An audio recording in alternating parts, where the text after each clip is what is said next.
Yeah, there's a big festival in Denmark each May, and we have been participating in that for the last 6 years, and it's good fun, but it's been the same the last 6 years. Nothing is developing.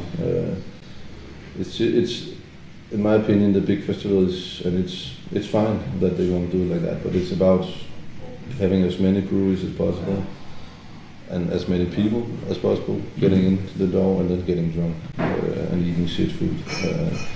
Which, I mean, it's fine, and I would be happy to go to that as a guest, but being a brewer and spending a lot of energy and spending a lot of money on participating in that, it makes no sense to us, because I don't think we got a single extra customer from that festival.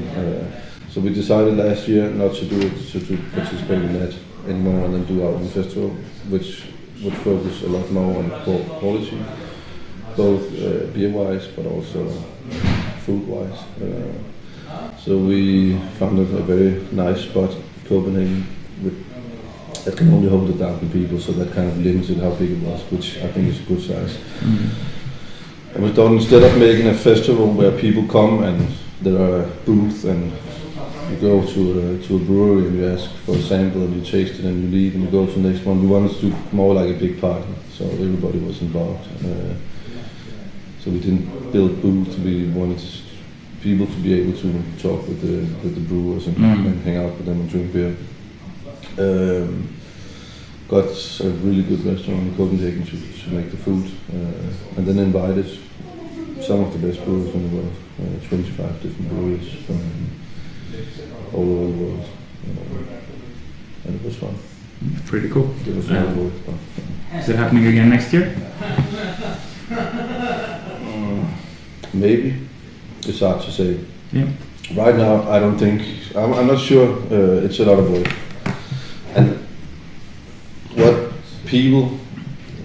Obviously, afterwards, there has been a lot of people have been really, really happy. Most people about this festival, and especially the brewers.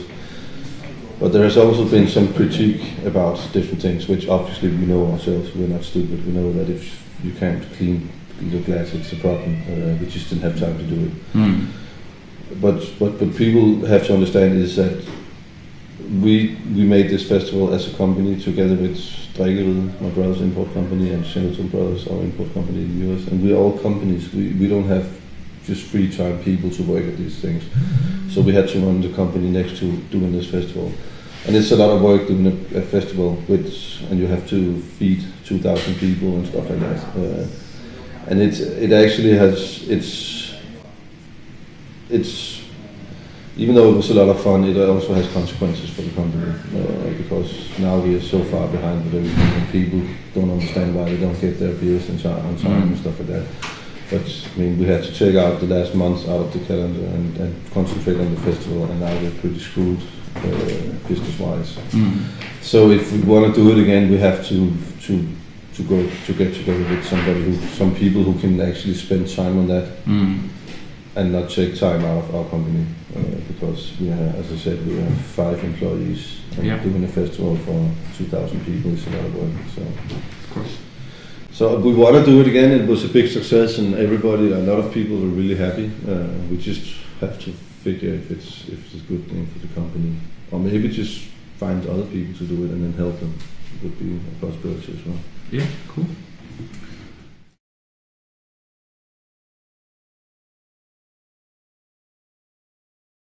Like in other places, there are some things you can't call a beer. I guess in Norway you have problems with, maybe not names, but you have problems with advertisement and stuff for beer. This is a good American beer, by the way. We had some issues with some of our names. We wanted, when we give our beers names, we want them to be catchy and explain something about it. And some of them they don't understand in the US. They don't. Maybe it's Nordic humor or something like that. They don't understand. But we have a few beers like Monk's Elixir. Couldn't call that because people might think that they're buying medicine if they buy Elixir. So we had to call this Monk's Brew. And it's a light you cannot call it diet in the US unless you state it has less calories than than normal beers, which obviously our beers doesn't have less calories. It's just a lighter version of something else. Yeah. So yeah, but there are the same issues in other countries as well. Like for example in Sweden, this big, no, not our beer, Founders Breakfast Stout. Not about the name, but the picture. There was a baby drinking beer on the label, and that's not allowed in Sweden. I guess it wouldn't be in Norway. So. In Denmark, you can do whatever. Yeah. You can call it an asshole shit beer, and people wouldn't. There are no rules about that, so it's quite good.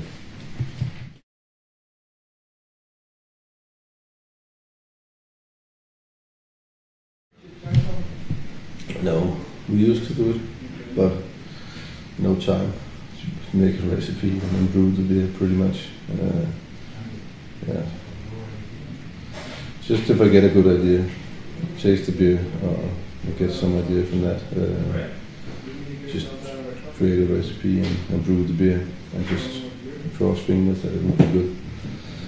Yeah, don't have time, and even if we had time, it makes no sense. I mean, yeah, if we had a good pilot brewery, but we don't. We have our own brew system, which makes really good beer, but it's a very basic system, and you cannot just translate a beer from that system into a big brew house. So, I mean, and I know if I make a recipe, I pretty much know what that beer is going to taste like. So there's no reason to make a test batch. I would probably be disappointed because the test batch would probably be better than the commercial batch. It's always easier to brew on a small scale, like in your home, because you can twist things a lot more. So no, I don't think too much about it. No.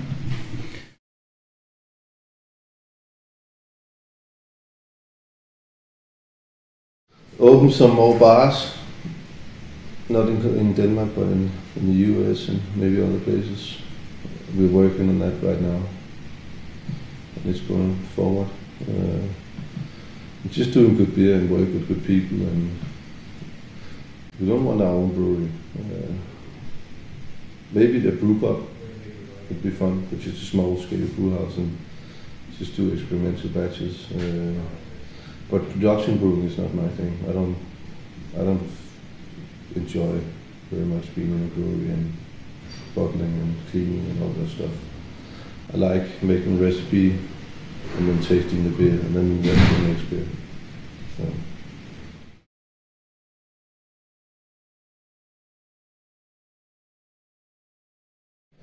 Inspiration is obviously beer, and pretty much every beer I drink I get inspired by. It might be in a negative way, so I know what not to do. If it's a bad beer. But I think it's important, for a brewer it's important to taste and be inspired by as many beers as possible.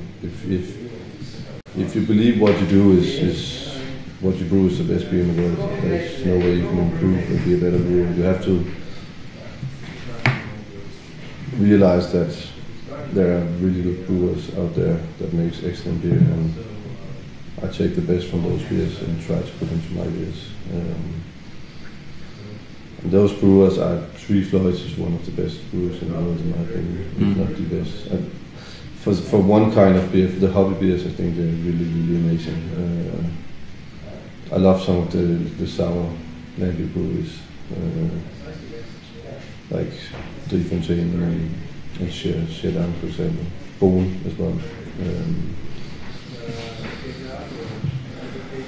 There are many good brewers in the world, so it's hard to name the best ones. Yeah.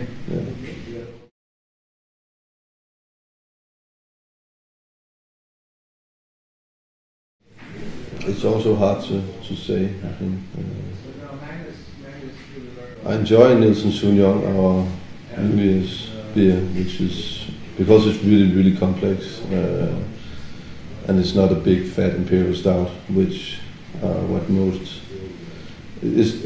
The big fat imperial stouts are the easiest way to get attention, but I think Nielsen Sauvignon has a lot of potential to get to be a really big beer, because it is really complex and has a lot of good stuff going on. I like some of my lighter beers as well, like American Dream, the Pilsner, for example. Our summer beer, Drink in the Sun, which this year will be 1.9%, so 2.4% last year. I enjoy a lot because it's easy drinkable. And, I mean, in my world, the perfect beer would be a 0% beer that has had flavor as a normal beer. So you could just drink it like water. That would be a really good beer. And obviously some of the stronger ones as well, like Big Brunch, I think, is one of the beers that I never changed the recipe of because I think it's really good. George, which we brewed in Lervig as well, is a good beer as well. So Cool. I like a lot of my beers, which is a good thing, I guess. Yes. All right. Thank you so much for the interview. Anything you want to add? No, it's fine. Yeah, cool. All right. Awesome. Cool.